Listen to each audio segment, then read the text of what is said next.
Look 8:21-56. आणि त्याने त्यांना उत्तर देऊन म्हटले, देवाचे वचन ऐकणारे व पाळणारे हेच माझी आई व माझे भाऊ आहेत. वारा व पाणी यांवर येशूचा अधिकार. आणि त्या दिवसात एकदा असे झाले की तो आपल्या शिष्यांबरोबर तारवात बसला आणि आपण सरोवराच्या पलीकडे जाऊ असे तो त्यांना म्हणाला. आणि त्यांनी तारू हाकारले. नंतर ते तारू हाकारून जात असता तो झोपी गेला. मग सरोवरात वाऱ्याचे वादळ सुटले आणि तारू पाण्याने भरू लागले व ते संकटात पडले.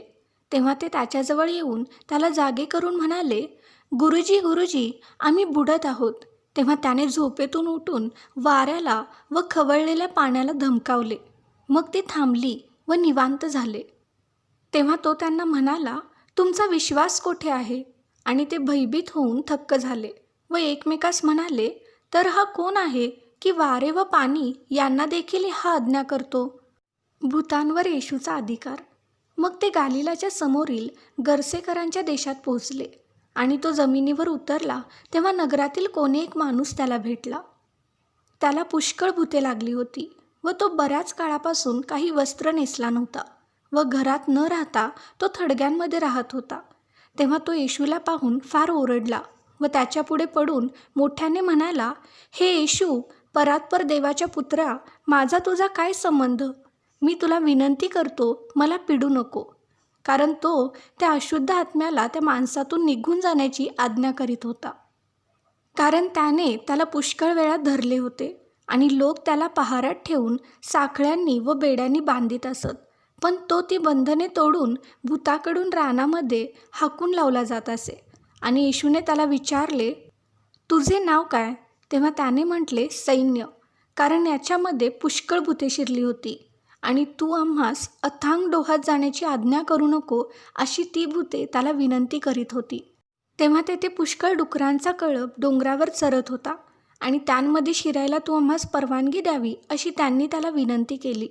मग त्याने त्यांना परवानगी दिली. तेव्हा ती भूते त्या माणसातून निघून त्या डुकरांमध्ये शिरली आणि तो कळप कड्यावरून धडक धावत जाऊन खाली सरोवरात पडला व गुदमरून मेला. मग कळप चारणारे जे झाले ते पाहून पळाले व त्यांनी नगरांमध्ये व शेतांमध्ये जाऊन सांगितले. तेव्हा जे झाले ते पाहायला ते लोक बाहेर निघाले आणि येशूकडे आले. आणि ज्या माणसातून भूते निघाली होती तो वस्त्र पांघरलेला व शुद्धीवर आलेला असा येशूच्या पायांजवळ बसलेला त्यांना आढळला आणि ते भ्याले. मग ज्यांनी ते पाहिले होते त्यांनी तो भूतग्रस्त कसा बरा झाला हे त्यांना सांगितले. तेव्हा गर्सेकरांच्या चहूकडल्या भागातील सर्व लोकांनी त्याला विनंती केली की तू आमच्यापासून जावे, कारण ते मोठ्या भयाने व्याप्त झाले होते. मग तो तारवात बसून माघारी आला आणि ज्या माणसातून भूते निघाली होती तो, मी तुझ्याबरोबर राहावे अशी त्याच्यापाशी विनंती करीत होता. परंतु तो त्याला निरोप देऊन म्हणाला, तू आपल्या घरी परत जा व देवाने तुझ्यासाठी केवढी मोठी कामे केली ते कळीव. मग तो निघून येशूने त्याच्यासाठी केवढी मोठी कामे केली होती ते त्या सबंध नगरातून गाजवीत गेला. याईराची कन्या व रक्तस्रावी बाई. मग येशू परत आल्यावर समुदायाने त्याला आनंदाने अंगीकारले आणि ते सर्व त्याची वाट पाहत होते. तेव्हा पहा, याईर नावाचा कोणी एक माणूस आला.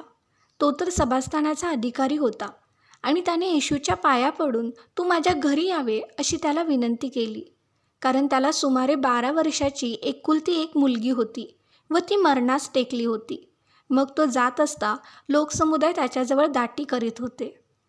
आणि 12 वर्षे रक्तस्राव होत असलेली कोणी एक बाई, जी आपली सगळी उपजीविका वैद्यांवर खर्ची घालून कोणाकडूनही निरोगी होईना, तिने त्याच्या पाठीमागे येऊन त्याच्या वस्त्राच्या काठाला स्पर्श केला आणि लागलीच तिचा रक्तस्राव बंद झाला. मग येशू म्हणाला, मला कोणी स्पर्श केला? तेव्हा सर्वजण नाकारीत असता पेत्र व जे त्याच्या बरोबर होते ते त्याला म्हणाले, हे गुरु, समुदाय दाटी करून तुला चेंगरीत आहेत. तेव्हा येशू म्हणाला, कोणीतरी मला स्पर्श केला, कारण माझ्यातून सामर्थ्य निघाले हे मला समजले. मग ती बाई, आपण गुप्त राहिलो नाही असे पाहून थरथर कापत आली आणि त्याच्यापुढे उपडी पडून आपण कोणत्या कारणासाठी त्याला स्पर्श केला व लागलीच आपण कसे बरे झालोत हे तिने सर्व लोकांच्या देखत सांगितले. तेव्हा त्याने तिला म्हटले, मुली, तुझ्या विश्वासाने तुला तारले आहे, शांतीने जा. तो अजून बोलत आहे इतक्यात सभास्थानाच्या अधिकाऱ्यांच्या येथून कोणी आला व म्हणाला, तुझी मुलगी मरण पावली आहे. गुरुला आणखी श्रम देऊ नको. पण येशूने ते ऐकून त्याला उत्तर दिले, भिवू नको, विश्वास मात्र धर, म्हणजे ती बरी केली जाईल. मग घरात आल्यावर त्याने पेत्र व योहान व याकोब आणि मुलीचा बाप व तिची आई यांच्या वाचून कोणालाही आपणाबरोबर आत येऊ दिले नाही. आणि सर्व तिच्यासाठी रडत व शोक करीत होते. पण तो म्हणाला, रडू नका, कारण ती मेली नाही, तर ती झोपेत आहे. तरी ती मेलीच आहे हे जाणून ते त्याला हसू लागले. पण त्याने तिचा हात आपल्या हातात घेऊन तिला हाक मारून म्हटले, मुली उठ. तेव्हा तिचा आत्मा परत आला व ती लागलीच उठली. मग तिला खायला द्यावे अशी त्याने त्यांना आज्ञा केली. आणि तिचे आईबाप थक्क झाले. परंतु जे झाले ते कोणाला सांगू नका असे त्याने त्यांना निक्षून सांगितले.